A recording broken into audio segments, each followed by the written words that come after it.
आचार संहिता के उल्लंघन के मामले में ऊपरे दम कर दे रहा है। 2 थानों में हमारे अनुमंडल में जो है एफआईआर दर्ज हुआ है।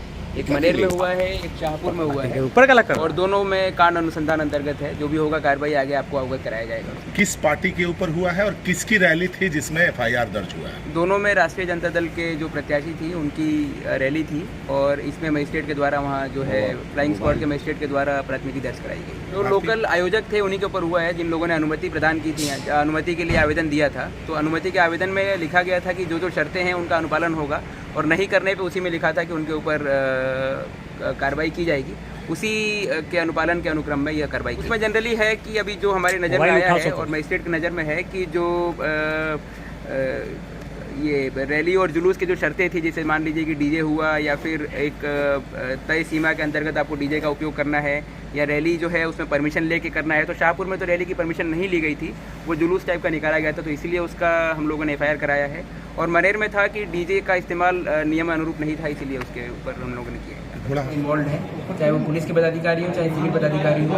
इसमें BDO, CO, executive officer, session house officers और सब डिविजनल पुलिस ऑफिसर, तो सभी लेवल की मीटिंग्स बुलाई गई हैं। उसमें चुनाव की तैयारियां जो हैं उसकी समीक्षा करेंगे हम लोग, और साथ ही साथ जो 1 जून को चुनाव होना है उसके पहले जहां जहां हम लोगों को एमएफ इंश्योर करना है, सिक्योरिटी वोटर्स का, और स्वीप रिलेटेड जो कैंपेन चल रहा है उसका भी हम लोग अद्यतन स्थिति से अवगत करें। किस तरह की तैयारियां हैं सर प्रशासनिक गतिविधियां?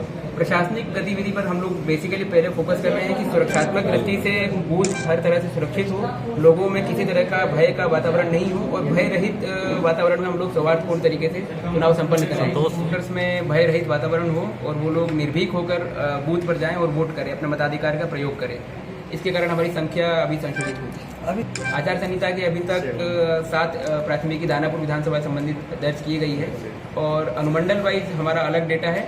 कल ही हम लोगों ने एक मनेर में और एक शाहपुर थाना में 2 प्राथमिकी दर्ज कराई है, जिसमें आदर्श आचार संहिता का उल्लंघन किया गया। कितने लोगों पे हुआ है?